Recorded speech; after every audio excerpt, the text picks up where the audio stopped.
Hello friends, welcome to your channel. আশা করি তোমরা ভালো আছো সকলেই। অনেক দিন থেকে রেগুলার ইউটিউবে ভিডিও আপলোড করা হয়নি। তোমরা জানো, তোমরা অনেকেই ফোনও করেছি। তারা জানো যে মার্চে একটু কাজের চাপ বেশি থাকে, সো মার্চের অফিসের কাজ নিয়ে একটু বিজি ছিলাম। এপ্রিলে আবার চলে এলো ইলেকশনের ডিউটি নিয়ে, আবার এপ্রিলও বিজি হয়ে গেলাম। সো যাই হোক, আলিপুরদুয়ারে ভোট সুস্থভাবে হয়ে গেছে, তো মোটামুটি এখন ফ্রি হয়েছি। আশা করা যাক এবার যে আমরা সিরিজগুলো শুরু করেছিলাম সেগুলো রেগুলার আপলোড দিতে পারবো, যদি সামনে কোনো কাজের চাপ না আসে। আর যে ইন্টারভিউ ব্যাচও শুরু করেছিলাম সেটা অনেক দিন থেকে বন্ধ করা আছে, তো আশা করা যাক খুব শীঘ্রই সেটাও আমি স্টার্ট করতে চলবো। যারা ব্যাচে আছো তাদের জন্যও বলছি। এখন আমরা কিছু মেন পয়েন্টগুলো একটু আলোচনা করে নিই, চলো। অ্যাকচুয়ালি হচ্ছে ডাব্লিউবিপিএসসি যেই রেজাল্ট নিয়ে এখনও কোনো পিএসসির তরফ থেকে আপডেট নেই। যেটা বারবার অভিযান করা হলেও ডেটের পর ডেট দিয়েছে যে এই ডেটে দেবে বা এই মান্থে দেবে। অ্যাকচুয়ালি যদি এখন দেখা হয়, ডাব্লিউবিপিএসসি একটা আছে যেটা সবথেকে বড় রিক্রুইট সংস্থা, যেটা ওয়েস্ট বেঙ্গলের, তাছাড়া স্টাফ সিলেকশন কমিশন যেটা ছিল সেটাও বন্ধ করে দিয়েছে। তো টোটাল প্রেশারটাই ডাব্লিউবিপিএসসির ওপরে আছে। তো এত বড় প্রেশার থাকার পরেও চেয়ারম্যান রিক্রুটমেন্ট হয় না বা চেয়ারম্যান নিয়োগ হয় না এতদিন থেকে। জাস্ট কিছুদিন আগেই তোমরা দেখেছো যে চেয়ারম্যানের অর্ডার করলো গভর্নর কোর্ট কেসের পর। এটা তো গেল চেয়ারম্যানের কথা। তারপর হলো যে মেম্বার থাকে 7জন, তার মধ্যে 3জন মেম্বার আছে, রিসেন্টলি একজন আবার রিটায়ারও হবেন।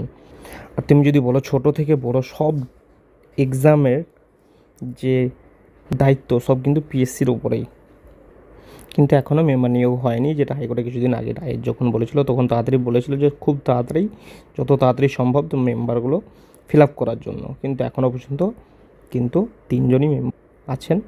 সো যদি বললো এখন রেজাল্ট কবে দিবে, তো অ্যাকচুয়ালি পিএসসি নিজেই কনফিউজ আছে।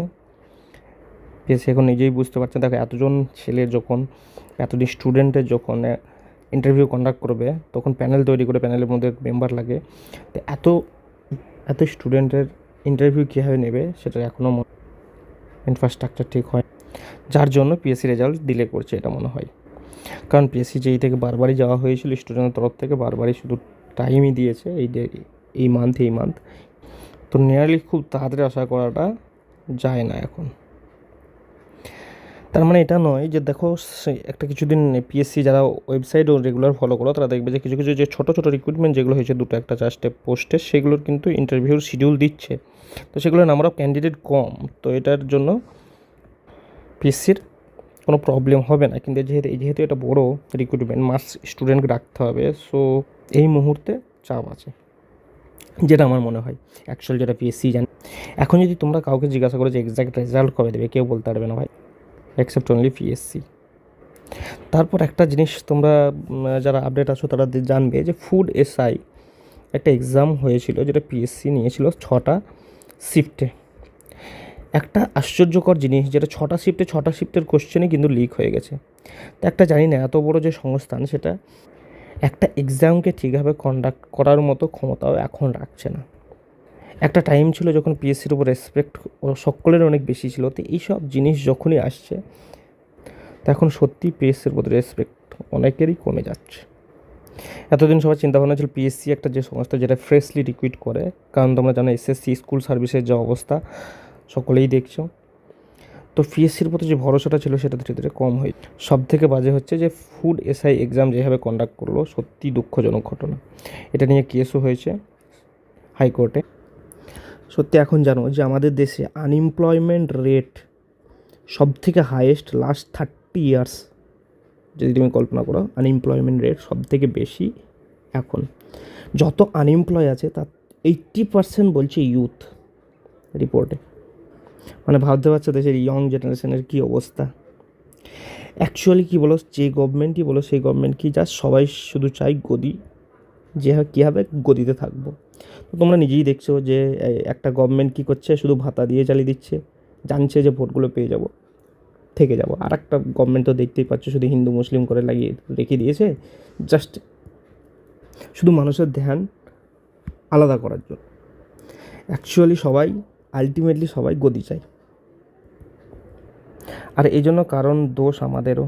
ধরো একটা ভালো লোক কোনো একটা পার্টি থেকে দাঁড়ালো, আর অন্য একটা পার্টি থেকে ধরো কোনো চোর বা ক্রিমিনাল দাঁড়ালো, তো আমরা কী করি জানো তো, যে এই যে পার্টি দেখে ভোটটা দিই, যে এখানে যে ভালো মানুষ দাঁড়ালো সে অন্য পার্টি, এখানে যে খারাপ মানুষ দাঁড়ালো সে অন্য পার্টি নয়। আমরা যা পার্টি দেখি, যে পার্টিটা আমরা ভোট দিতে চাই পার্টি দেখে। যখন মানুষ কোনো ক্যান্ডিডেট দেখে ভোট দেবে তখন হয়তো আমাদের দেশে কোনো চেঞ্জ হতে পারে।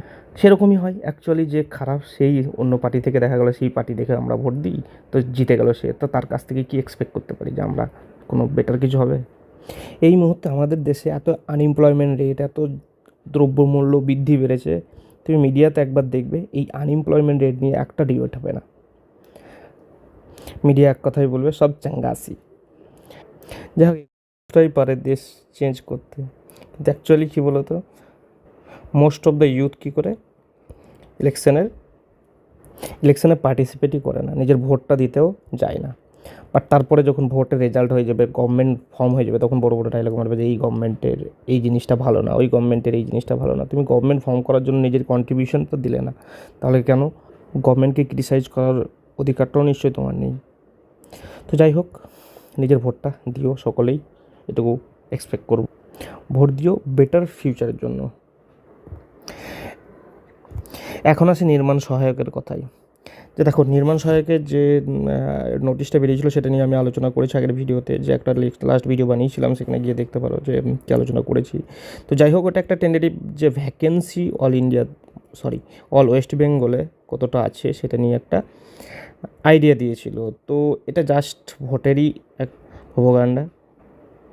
এটা কী করবে, ডিএলএসসি কন্ডাক্ট করবে প্রত্যেক ডিস্ট্রিক্ট আলাদাভাবেই। তো যে নোটিফিকেশান সেটা বের হবে। এখন কি শুধু রেজিস্ট্রেশনটা চলছে, এটা নিয়ে অনেক কনফিউশন ছিল, শুধু রেজিস্ট্রেশনটা চলছে, তোমরা রেজিস্ট্রেশনটা করে রাখতে পারো। বাট এখনও কোনো ডিস্ট্রিক্ট যে ভ্যাকেন্সি যে নোটিফিকেশান, যে ভ্যাকেন্সি ফিল আপ করার জন্য যে নোটিফিকেশান, সেটা কিন্তু এখনও কোনো ডিস্ট্রিক্টই পাবলিশ করেনি, শুধুমাত্র রেজিস্ট্রেশন চলছে ওয়েবসাইটে।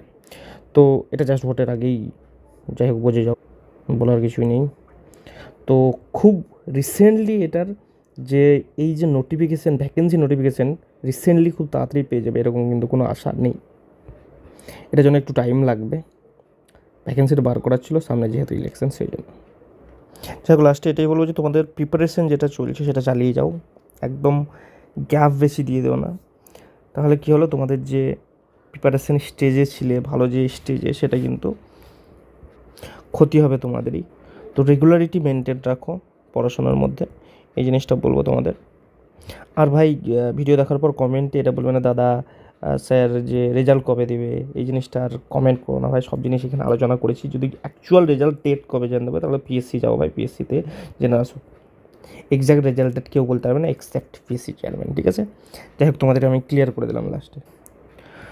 তো এরপরে আমরা আশা করব যে আমাদের সিরিজগুলো শুরু করেছিলাম, যেগুলো টপ 100 কোশ্চেন সিরিজ শুরু করেছিলাম, যেটা ইন্টারভিউয়ের ডিস্ট্রিক্ট নিয়ে, যে প্রত্যেকটা ডিস্ট্রিক্ট নো ইয়োর ডিস্ট্রিক্ট যে সিরিজগুলো আলোচনা করছিলাম, সেই জিনিসগুলো আমরা আবার ধীরে ধীরে কিন্তু আবার ট্র্যাকে ফিরবো, ধীরে ধীরে শুরু করবো, ঠিক আছে? তাহলে কি লেকচারগুলো দিলে বা তোমরা একটু দেখলে পড়াশোনাটা নিজেরাও পড়াশোনার ট্র্যাকের মধ্যে থাকতে পারবে, সেই জিনিসগুলো, ঠিক আছে? ইন্টারভিউ ব্যাচ অনেক দিন ধরেই বন্ধ আছে ভাই, তোমাদের সঙ্গে অনেক দিন ইন্টারাক্ট হয়নি। যাই হোক, আবার ট্র্যাকে ফিরবো, ওটাও শুরু করবো। এখন রিসেন্টলি কোন টপিকের উপর ভিডিও চাও, বা কোন সিরিজের ভিডিওটা আগে চাও, বা কোন টপিকে ভিডিও চাও, সেগুলো তুমি কমেন্ট সেকশনে অবশ্যই তোমরা জানাতে পারো। তোমাদের কিছু ভিউ থাকলে, এতদিন অনেক দিনই ভিডিও আনা হয়নি, তো তোমাদের যদি কোনো কিছু ভিউ থাকে অবশ্যই কমেন্ট সেকশনে জানাবে, ঠিক আছে? বা কোনো কোশ্চেন থাকলে কমেন্ট সেকশনে জানাবে, আমি চেষ্টা করবো সব রিপ্লাই দেওয়া, ঠিক? চলো, গুড নাইট, ভালো থাকো, সুস্থ থাকো। ভিডিও ভালো লাগলে লাইক করবে, আর কমেন্টে তোমার ফিডব্যাক অবশ্যই জানাবে। Thank you.